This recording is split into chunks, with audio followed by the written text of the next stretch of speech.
Caroline, how are you? Can you hear me, Miss Caroline? Yes, I can hear you. I'm good. How are you? Good. Are you driving? I am. I'm about to pull over. Okay, please pull over. It's too dangerous to be driving and attending class. Yeah. Yes, You're I going was to work, huh? multitasking. I'm parking now. Okay. That's a baby at the back, huh? Yeah, my daughter. Yeah. Okay. Hello. How are you? Hey, how are you? I'm doing good. How are you today? Oh, No complaint. on her phone. Uh-huh. Let me send a message, see a reminder again. Because it's only 3 of you now. Okay. Actually 4 now. Sal is in now. Sal is here. Let's see, Sal, Caroline. Okay. Okay, Miss Autumn is here too. And then Dixon. Oh, okay. Okay, let me send just one message, see if more people can join. I don't know what my phone is. Oh, okay. I'm not gonna keep you long because I know that you have to. I want you to finish those assignments this weekend, so I won't keep you that long. Okay. Let me get this in scholars. Please join the class. A class. It's so humid out here. Hmm? But it's so humid out here. Humid. All right. So, like I said, I'm not gonna keep you long. Maybe 30 minutes so that you can just go back and start working doing your class. I mean, yeah, homeworks. We're looking at leadership. Leadership.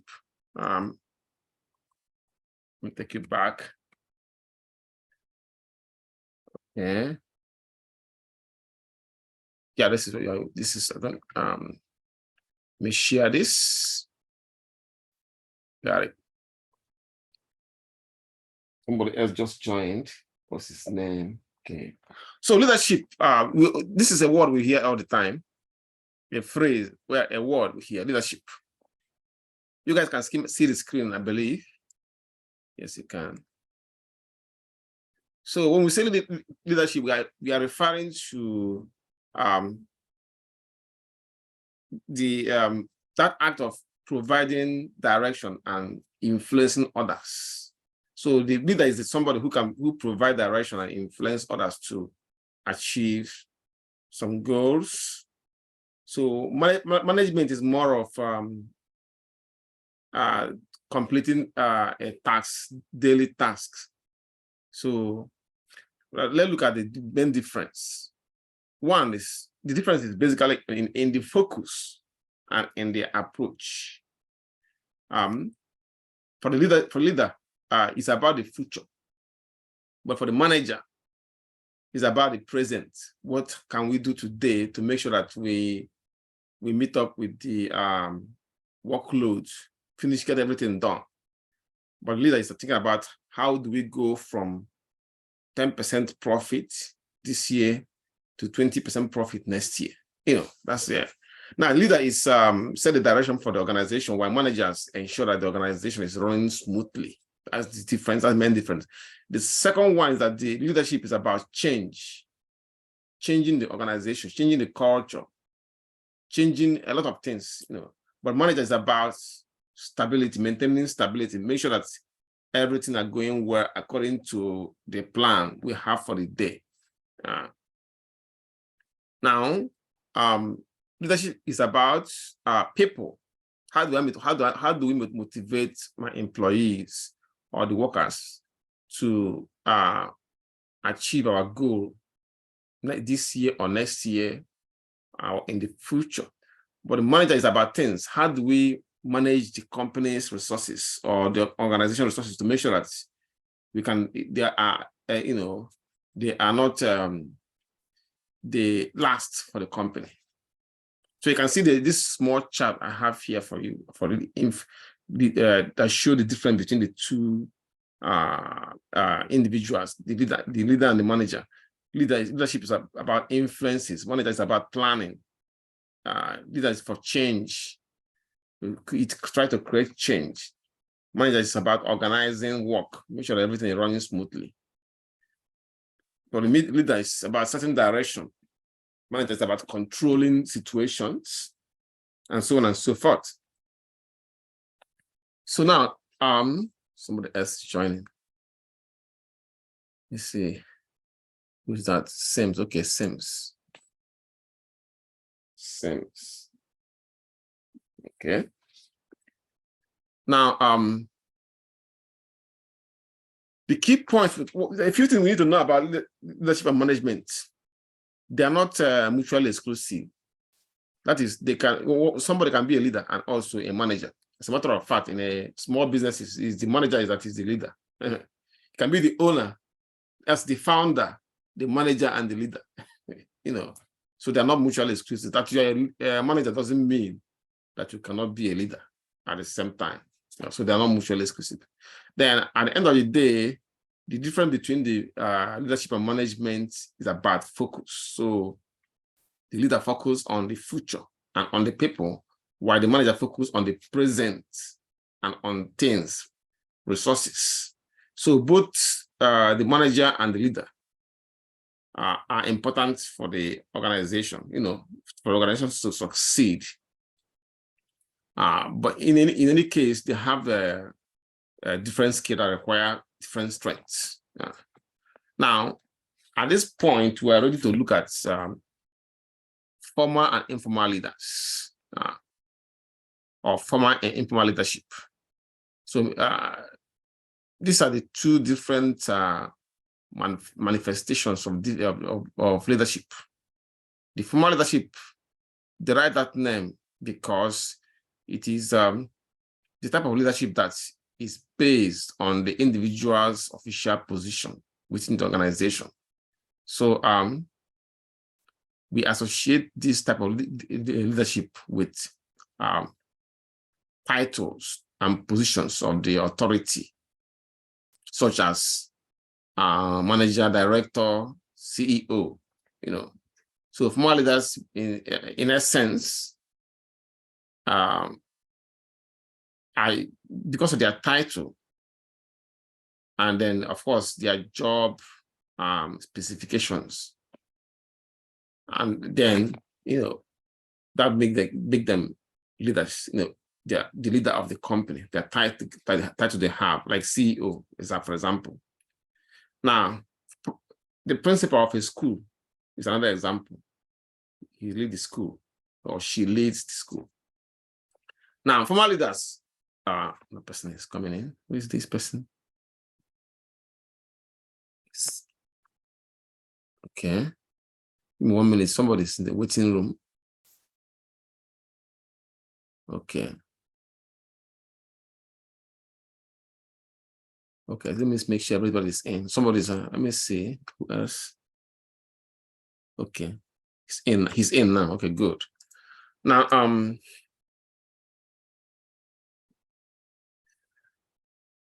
next one is the informal leadership. Now, this is so called because it is not based on an individual's official position within the organization.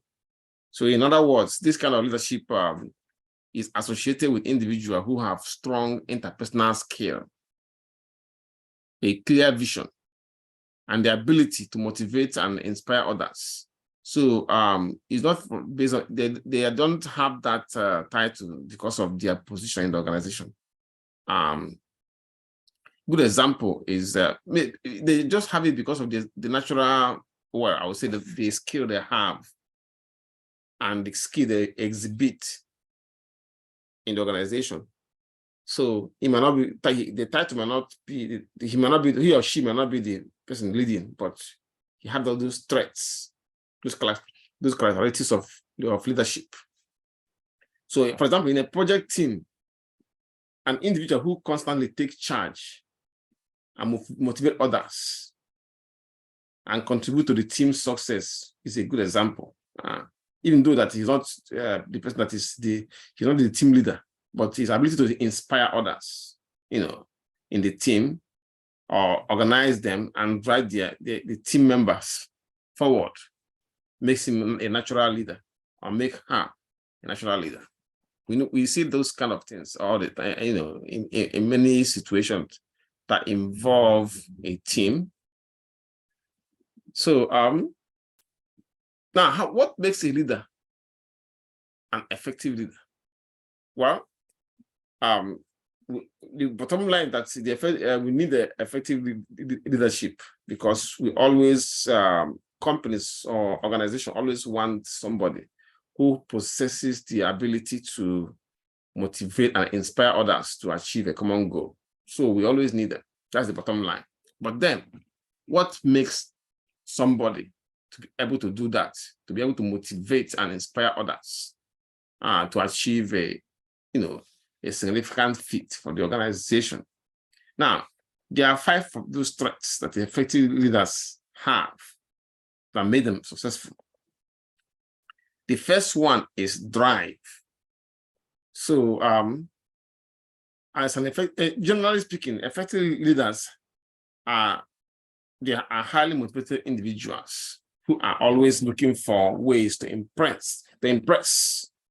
So, such leaders they're not really afraid of taking risks, and they're always willing to put in the hard work that is necessary to achieve the organization's goal. They're always willing to do that. Now, I'll give an example here. I use Elon Musk. You all know about Elon Musk, the founder of Tesla and SpaceX. He has a vision of building a car that is 100% operated by a battery. And he has a drive. Well, when you get a chance, if you can read about Elon Musk, you're gonna have see how you really be inspired. So so the leaders have the drive, and another feature is their desire to lead. So effective leaders have the strong desire to lead others. They want to lead others. They're not really satisfied to follow others, and they are always looking for opportunities to take charge. So that's another desire to lead. Now, desire to lead also involve the ability and willingness, to delegate tasks effectively, and effective leaders are always willing to do that, in addition to having the ability to listen to others. Good listening skills is very, very important for leaders. If you can listen, one of the things that made Washington during the Revolutionary War, one of the things that made him very successful is that he's a good listener as a leader, a good listener. And I mean, he made some mistakes, sure, but at least when he most time he liked to listen to his generals, and whenever they make a suggestion that even better, he believes that is better than those suggestions are better than his own, he will take theirs. So even though Washington lost so many wars during that revolutionary wars, he lost a lot of war with the British, many encounters, but he was still able to put the troops together in a very uncomfortable situation. Sometimes the troops are not even paid for some time. Sometimes they don't even have enough food, but his ability to move them, to inspire them to continue, was legendary. And one of the reasons for that is that he has that desire to lead, and he has a good listening skill. Next is honesty and integrity. Yes, effective leaders are honest and trustworthy. If people don't trust you, you can't lead them, except if you're a dictator. If you're a dictator, then you use force. Whereas if nobody want to be nobody want a dishonest person to be the leader. Nobody wants that. So if people don't trust you, they're gone. Only if you are a dictator, they can then use force to hold them. So they are able to, the honesty make them able to build trust with their followers, and they are always willing to do what they believe is right. Now, the next one is self-esteem and self-confidence. Yes, effective leaders have that too. They have a strong sense of self-esteem and, of course, self-confidence. So, which means that effective leaders, they're never afraid to take risk, and they're always willing to stand up for what they believe in. If you look at Elon Musk, look at what's his name, Microsoft guy, Bill Gates. He was in college. I think he started Microsoft in his college dorm room, but he saw something big in the computer industry, something that nobody else have seen. So, and even though it wasn't confirmed, but he believed so much in it that he was willing to risk his college education. He dropped out and built it. So he has confidence, he has high self-esteem. That's one of the remarkable quality of a good leader too, effective leader. Then open-mindedness. Open-mindedness, yes. Effective leaders have that.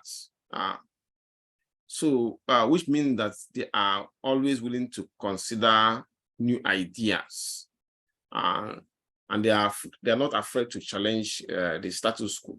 So the open-mindedness. Now, another thing is that the effective leaders, they admit their mistakes and then always willing to adapt to change. I will give you several examples here. Well, let me use one. General Motors. I forgot the name of the leader. I forgot his name. I think it's a woman. I think, right? Oh, let me see. No, give me a minute. Let me pull out the information about General Motors. Who is CEO of General Motors? Okay. CEO of General Motors. Okay. Yep. I think he's a lady. She has been a CEO since 2014. Now, she just one out of the many good leaders that I wanted to show you. Why did I say that? And I'll explain in a minute. Each time there was during the time they started building hybrid cars, like cars that use both. I think I will call it both battery and the gas. They call it hybrid. So that should be the reason why they call them hybrid. So General Motors jumped into the bandwagon, and they started building hybrid car. Then sometimes you see that those modern ones, that hybrid car they built, and even the current one that are building now, if they discover that there's something wrong with the car, they are not afraid to make a recall, bring it back. It's a mistake, we're gonna fix it. See? So that means they admit their mistake and are willing to make change for that. That's one of the one way. Then they are intelligent.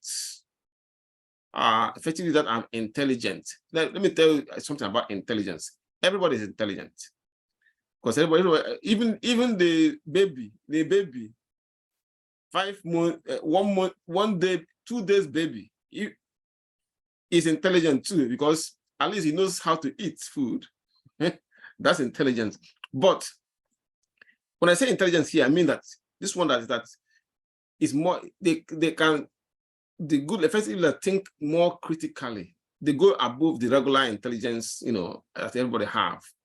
They are able to see the big picture. And they're able to make sound decisions.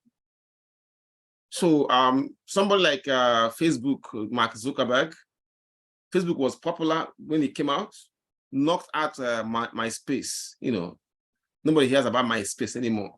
There are other social media, but Facebook almost at a point it became the king. Everybody goes to Facebook. I don't know about now, but then everybody goes to Facebook.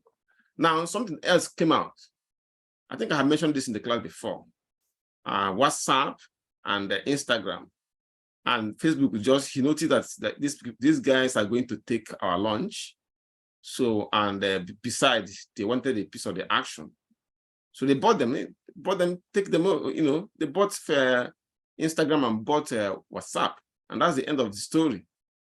So they are willing to, they see the big picture and they are able to make some decision, and they, you know, that we, you know, made the company stay on the top.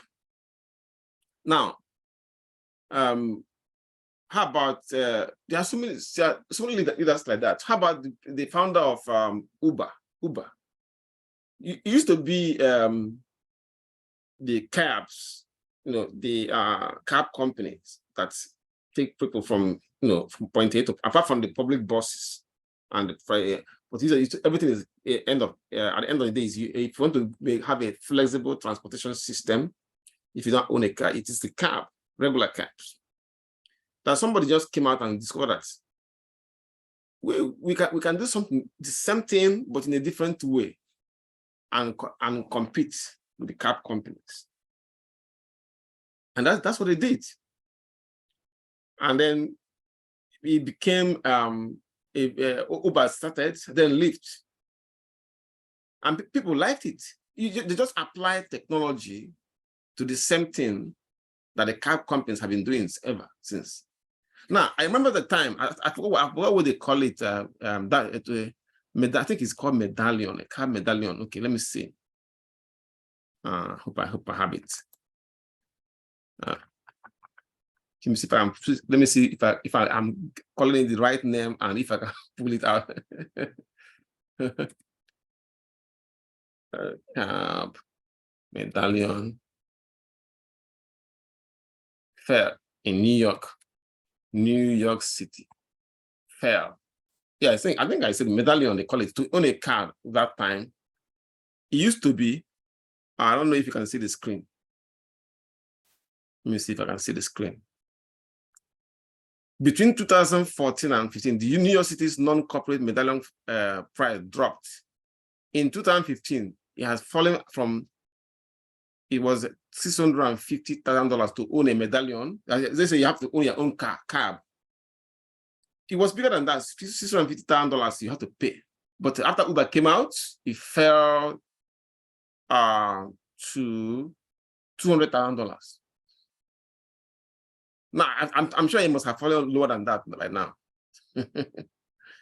So, because of competition from Uber and Lyft. See? So, it's somebody who had that vision and intelligence to do the very same thing they are doing, but in a slightly different way. And then that was it.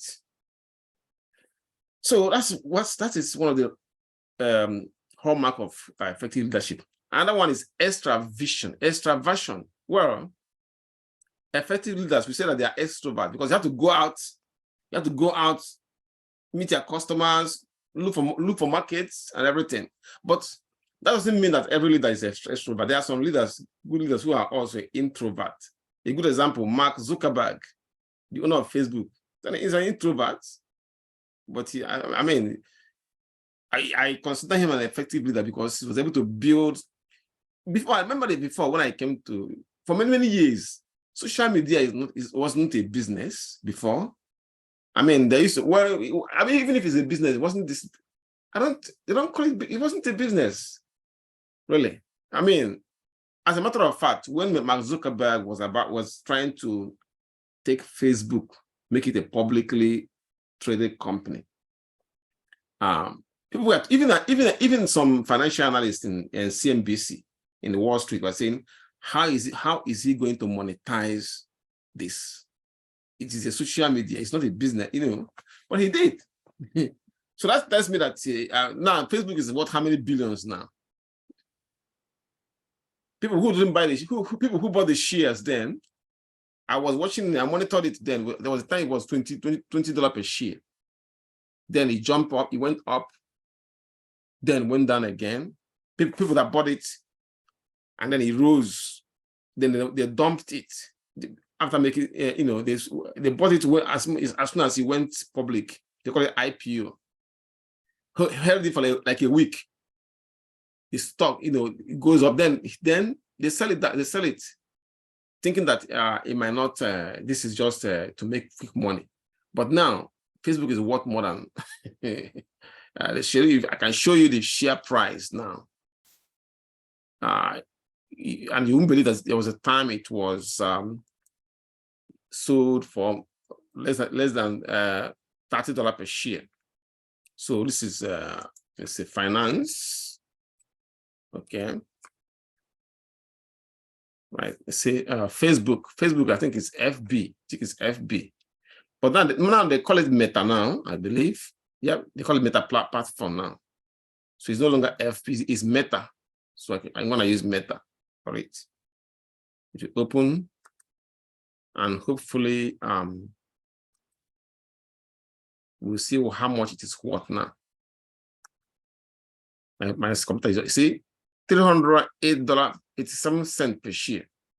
You discuss somebody who bought it $30 then, by now, how much that person will be, how rich the person will be. Anyway, I think we get the point. Now,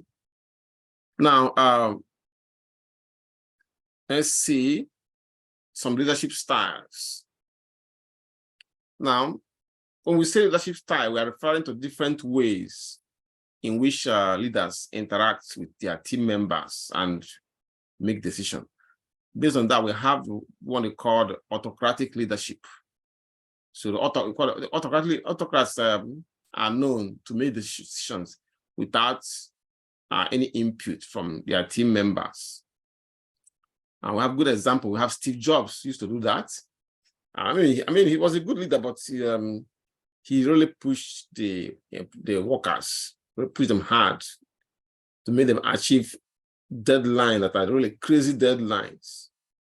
But then that doesn't make him a bad leader, though. He was known for his autocratic leadership style, and he often demanding and critical,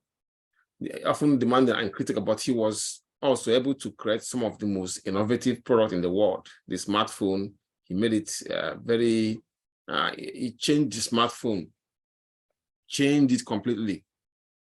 And up to today, I remember when it used to be, if you go to if you are passing a bus stop, you see people holding a books, reading some books, magazines. Now it's only the cell phone that they're holding. Everybody's looking at their cell phone.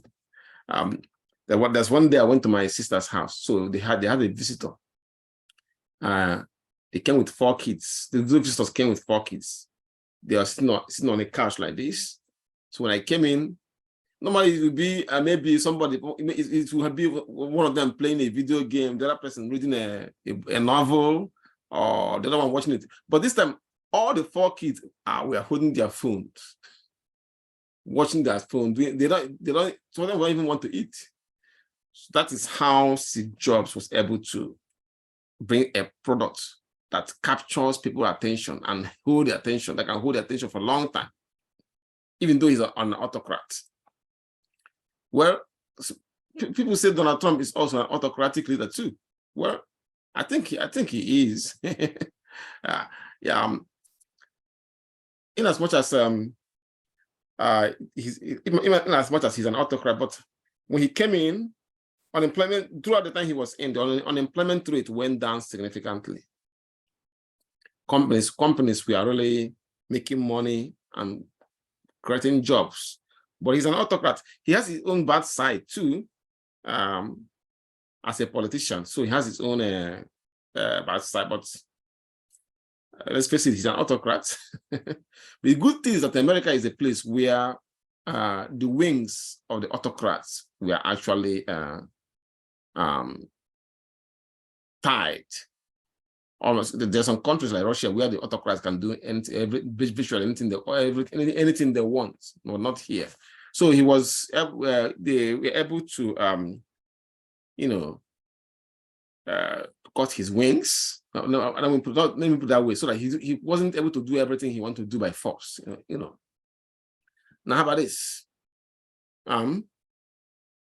Democratic leadership. This is the type of leader that most people prefer. So they involve their team members in the decision-making process, and they are often seen as collaborative and empowering.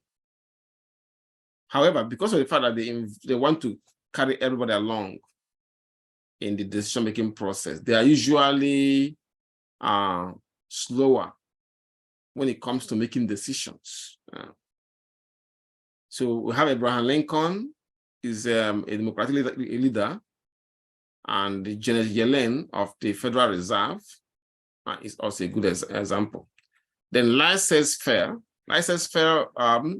leaders, very similar to democratic leadership, but in this case, they take a hands-off approach to leadership. They allow their team members to make their own decisions, so long as they're good decisions, and they're often seen as more supportive and empowering. Look at Richard Branson of Virgin Group, and he's known to be follow the laissez-faire leadership style. Another person is Elon Musk of Tesla and SpaceX. So he often gives his team members a lot of freedom, and he is always able to create a very fast pace and innovative work environment for his group. Then these are the three major types. Now, which one says, we can ask which type of leadership style is better or is best? Well, the best leadership style it depends on the factors that are involved. There are some situations where, especially in a crisis situation, where the democratic leadership style is more suited. Like in a war situation, the autocratic style is more suitable. But in a regular situation like this, where the country is not at war, they have democratic leadership more suitable.